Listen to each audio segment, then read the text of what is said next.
नमस्कार दोस्तों, आपका इस वीडियो में स्वागत है। आज अपन 11 अगस्त 2024 को जो एलडीसी एग्ज़ाम आयोजित की गई थी राजस्थान में, उसके जीके के जो क्वेश्चन हैं उनको हल करेंगे। तो सबसे पहले तो अपन जीके का जो पेपर हुआ उसके जो क्वेश्चन हैं उनको अपन देख लेते हैं। तो ये आपके सामने जीके के जो क्वेश्चन हैं वो दिए गए हैं। तो ये तो इसका फर्स्ट पेज है दोस्तों, ये इसका सेकंड पेज है जिसको आप अच्छी तरह से जो क्वेश्चन हैं उनको देख सकते हैं। ये क्वेश्चन एलडीसी पेपर के अंदर आए थे दोस्तों। ये इसका थर्ड पेज है। ये इसका फोर्थ पेज है।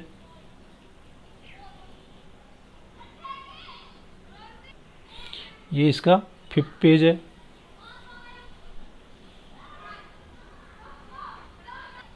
और ये इसका लास्ट और सिक्स्थ पेज है। और इसके अंदर ये टोटल 69 क्वेश्चन दे रखे हैं और इसकी आंसर शीट है वो भी आपको इसके अंदर उपलब्ध कराई गई है।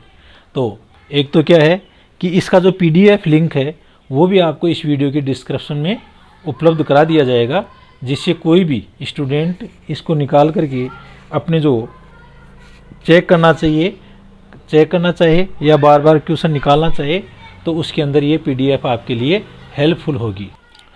तो दोस्तों, अपने जो जीके के क्वेश्चन आए थे उनकी पूरा का पूरा पेपर है वो आपको सबसे पहले दिखाया गया है और इसके अंत में इसकी आंसर शीट दी गई है।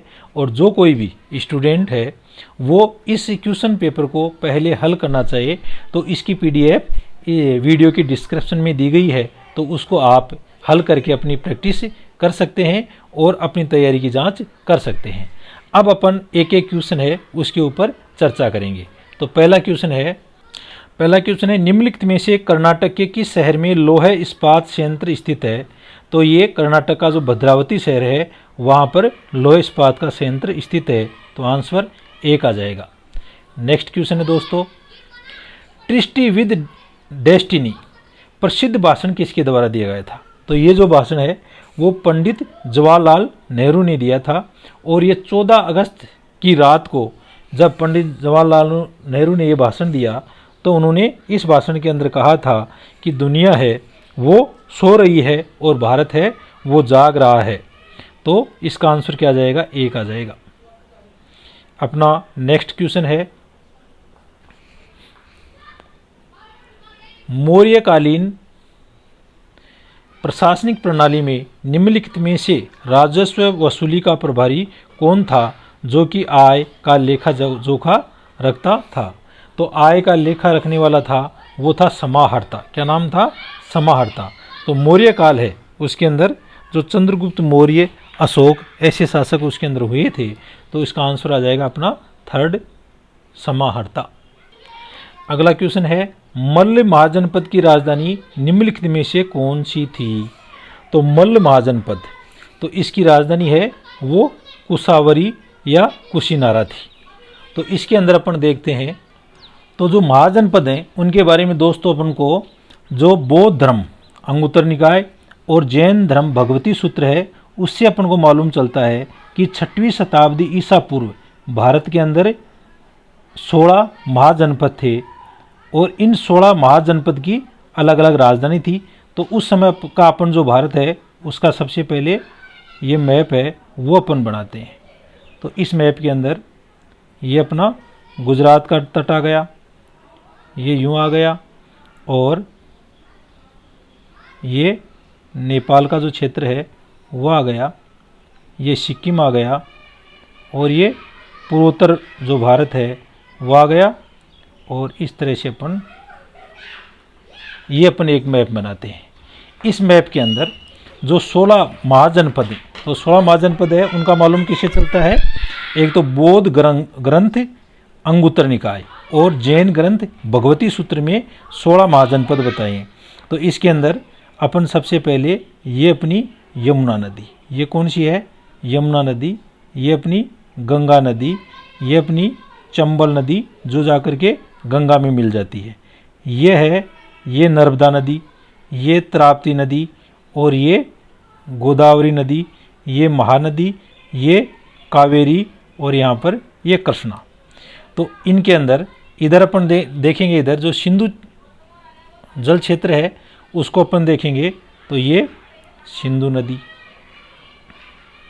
सिंधु नदी, तो इसके अंदर कौन कौन सा आ जाएगा सिंधु नदी के अंदर? सिंधु नदी में अपन देखेंगे तो ये अपनी उत्तर की जो नदियां हैं ये सिंधु नदी तंत्र है। तो ये तो आ गई अपनी सतलज, ये तो अपनी सतलज, ये उसके बाद में रावी, फिर ये व्यास, फिर ये झेलम और ये अपनी सिंधु नदी। और इधर ये कौन सी आ गई? नर्मदा, ये ताप्ती, ये आ गई कौन सी? ये गोदावरी, ये महानदी, ये कावेरी और ये कृष्णा। तो ये जो 16 महाजनपद थे इनके अंदर कौन कौन से थे कि भारत से बाहर, एक तो ये आ गया अपना, यहाँ पर अपन लेंगे तो इसको तो आप, ये आ गया अपना कंबोज। कंबोज, इसकी राजधानी थी हाटक या हाटपुर। दूसरा आ गया गंधार, और जो गंधार है उसकी राजधानी थी तक्षशिला। इसके बाद में जो दिल्ली के आसपास का जो क्षेत्र है, यहाँ इस क्षेत्र का जो महाजनपद है वो कौन सा था? कुरु, और कुरु की जो राजधानी है वो इंद्रप्रस्थी। इसके बाद में जो जयपुर के आसपास का जो क्षेत्र है वो था मत्स्य जनपद। कौन सा? मत्स्य जनपद, और इसकी राजधानी विराटनगर थी। फिर मथुरा के आसपास का जो क्षेत्र है वो था सूरसेन। कौन सा जनपद? सूरसेन, और इसकी राजधानी मथुरा थी। इसके बाद में अपन जो वर्तमान में उज्जैन है वहाँ पर अवंती, कौन सा महाजनपद था? अवंती, और अवंती की 2 राजधानियाँ थी, एक तो उत्तरी अवंती की तो उज्जैनी, और जो दक्षिणी अवंती है उसकी राजधानी महिष्मती थी। आगे सुदूर जो दक्षिण है उसके अंदर जो महाजनपद था वो था ये अस्मक, और इसकी जो राजधानी है वो पैठन थी। आगे अपन देखते हैं कि यहाँ पर ये जनपद है चेदी है। कौन सा? चेदी। ये जनपद है वत्स, तो इसको आप करो चेदी, इसको करो आप अवंती, ये है अवंती। यहाँ पर ये कौन सा गया सुदूर दक्षिण के अंदर? अस्मक। फिर अपन लेते हैं यहाँ पर अंग, और अंग की जो राजधानी है वो चंपा थी। अंग के बाद में ये आ गया मगध, ये कौन सा आ गया? मगध। 16 महाजनपद है उसमें मगध का ही उत्कर्ष सबसे अधिक हुआ था, मगध। और मगध के बाद में अगला ये है अपना कौशल। ये मगध के बाद में कौशल, कौशल के बाद में काशी, और काशी की राजधानी क्या थी? वाराणसी थी। इसके बाद में आ गया पांचाल, ये कौन सा आ गया? पांचाल। पांचाल के बाद में अगला है वज्जी, ये कौन सा था? वज्जी। और ये नेपाल की तराई के अंदर कौन सा था? मल। तो मल की राजधानी है वो कुशीनारा थी। तो ये टोटल अपने 16 महाजनपद हैं और इनकी राजधानी इसके अंदर अपन ने बताई है। तो इस क्वेश्चन 4 का उत्तर हो गया मल महाजनपद की राजधानी निम्नलिखित में से कौन सी थी? तो ये कुशावरी या कुशीनारा। तो इसका आंसर अपना 3rd आ गया। अगला क्वेश्चन है भारत के निम्नलिखित पतनों या बंदरगाहों को उत्तर से दक्षिण दिशा की ओर व्यवस्थित करें। तो इसको हल करने के लिए दोस्तों एक अपन डायग्राम फिर बनाते हैं। ये डायग्राम अभी अपन ने बनाया है, तो इसके वर्तमान राज्य हैं उनको अपन नामांकित कर देते हैं। तो ये राज्य है, ये आ गया छत्तीसगढ़। ये राज्य है यहाँ पर, ये आ गया गुजरात। ये कौन सा है? गुजरात। और गुजरात के बाद में ये अपना गोवा, गोवा के बाद में ये केरला, और केरला के बाद में अपन यहाँ ये तेलंगाना, तेलंगाना के बाद में ये स्टेट है, ये है अपना आंध्र प्रदेश। कौन सा? आंध्र प्रदेश, ये आ गया। और ये है ये कर्नाटका, ये कौन सा आ गया? कर्नाटका। ये अपना उड़ीसा, और उड़ीसा, और यहाँ से लेकर के यहाँ पर ये वेस्ट बंगाल। तो इसके अंदर अपन बंदरगाह देखते हैं। तो सबसे पहले आता है अपना कोलकाता। कौन सा आता है? कोलकाता। उसके कोलकाता के ऊपर जो भार ज़्यादा था इसलिए नया बंदरगाह हल्दिया है उसका निर्माण किया गया। उड़ीसा के अंदर अपना आता है पारादीप। उड़ीसा के अंदर कौन सा आता है बंदरगाह है पारादीप। उड़ीसा के बाद में अपन नीचे आएंगे तो ये आंध्र प्रदेश में विशाखापट्टनम, विशाखापट्टनम, विशाखापट्टनम ये आ गया। और दूसरा यहीं पर काकीनाड, ये कौन सा आ गया काकीनाड। नीचे अपन तमिलनाडु में आते हैं तो यहाँ पर ये आ गया एनोर बंदरगाह है, एनोर बंदरगाह है। और इसके नीचे ये नीचे ही नीचे आ गया तूतीकोरम, तूतीकोरम। केरला के अंदर आता है अपना कोची या कोचीन, कोची या कोचीन। कर्नाटक के अंदर आता है न्यू मैंगलोर, न्यू मैंगलोर, ये कर्नाटक के अंदर आता है। गोवा है, इसके अंदर आता है मरम गोवा, मरम गोवा। और आगे मरम गोवा। अब यहाँ पर ये आ गया अपना महाराष्ट्र। तो महाराष्ट्र के अंदर कौन सा आता है, महाराष्ट्र के अंदर एक तो आ गया अपना नहवा सोवा, नहवा सेवा। और यहाँ पर आ गया मुंबई, मुंबई। और ये गुजरात के तट के ऊपर यहाँ पर कौन सा आ गया कांडला, कांडला।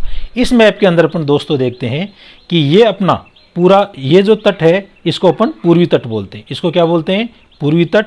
और ये इधर आ गया पश्चिमी तट। अब इसके अंदर ये इनका क्रम आ गया तो इधर तो उत्तर है, इधर दक्षिण है, ये इसका पश्चिमी तट आ गया। तो उस ये जो मैप अपन ने अभी बनाया है इसके आधार पर अपन देखते हैं कि उत्तर से दक्षिण की ओर अपन को देखना है। नीचे दिए विकल्पों में से सर्वाधिक उपयुक्त उत्तर का चयन कीजिए। तो सबसे चेन्नई वाला सबसे नीचे आ जाएगा, चेन्नई वाला। तो दोस्तों पारादीप कहाँ पर उड़ीसा के अंदर आ गया। उसके बाद में विशाखापट्टनम है ये आ जाएगा। और उसके बाद में कौन सा आ जाएगा चेन्नई। और सबसे नीचे है तूतीकोरिन। तो इसका आंसर आ जाएगा देश है। तो इसको आप थर्ड कर लो। अगला क्वेश्चन है भारत की सबसे ऊंची पर्वत चोटी कौन सी है। तो भारत की जो सबसे ऊंची चोटी है वो कंचनजंगा है। और ये सिक्किम के अंदर पड़ती है। कहाँ पड़ती है सिक्किम के अंदर पड़ती है। तो इसका आंसर अपना एक आ जाएगा। दोस्तों अगला क्वेश्चन है किस बंदरगाह पर बढ़ते दबाव को कम करने के लिए हल्दिया बंदरगाह को एक सहायक बंदरगाह के रूप में विकसित किया गया था। तो हल्दिया बंदरगाह है वो पड़ता है पश्चिमी बंगाल के अंदर। तो कोलकाता जो बंदरगाह है उसके ऊपर दबाव कम करने के लिए इस बंदरगाह का निर्माण किया गया था। तो इसका आंसर अपना 2 आ जाएगा। नेक्स्ट क्वेश्चन है ऊपर माल पंच बोर्ड का गठन खालिस्तान के द्वारा किया गया था। तो ऊपर माल पंच बोर्ड है इसका गठन 1917 के अंदर विजय सिंह पथिक के द्वारा किया गया था। और इस बोर्ड के अंदर 13 सदस्य थे। तो इसका आंसर आ जाएगा अपना थर्ड। दोस्तों अगला क्वेश्चन है अहमदनगर का विलय मुगल साम्राज्य में खालिस्तान के शासनकाल में हुआ। तो अहमदनगर है ये दक्षिण की एक मुख्य राज्य था। और इसका जो विलय है सबसे पहले अकबर के समय में 1600 ईस्वी में इसके ऊपर आक्रमण किया गया। और अकबर ने अहमदनगर को विजित कर लिया। और इसका जो बरार का क्षेत्र एवं बहुत सारे जो मूल्यवान उपहार हैं वो अकबर को प्राप्त हुए। लेकिन अकबर ने इसको मुगल साम्राज्य में नहीं मिलाया। इसके बाद में जहांगीर है उसने शाहजहां ने 1933 ईस्वी के अंदर मुगल साम्राज्य अहमदनगर को मुगल साम्राज्य में संपूर्ण रूप से मिला लिया। तो इसका आंसर है वो दोस्तों 2 आएगा। अकबर ने केवल विजित किया था 1600 ईस्वी के अंदर। और 1633 ईस्वी के अंदर शाहजहां है उसने अहमदनगर को मुगल साम्राज्य में मिला लिया। अगला क्वेश्चन अपना RTI सूचना का अधिकार विधेयक को राष्ट्रपति की स्वीकृति किस वर्ष मिली। तो जो सूचना का अधिकार विधेयक है इसको जून 2005 के अंदर राष्ट्रपति की स्वीकृति मिलने के बाद में ये एक अधिकार बन गया। तो इसका आंसर 4 आ जाएगा। तो नेक्स्ट वीडियो में जो बाकी के क्वेश्चन हैं उनको अपन और डिस्कस करेंगे। और आप इस वीडियो के अंदर बने रहने के लिए आपको बहुत बहुत धन्यवाद। Thank you.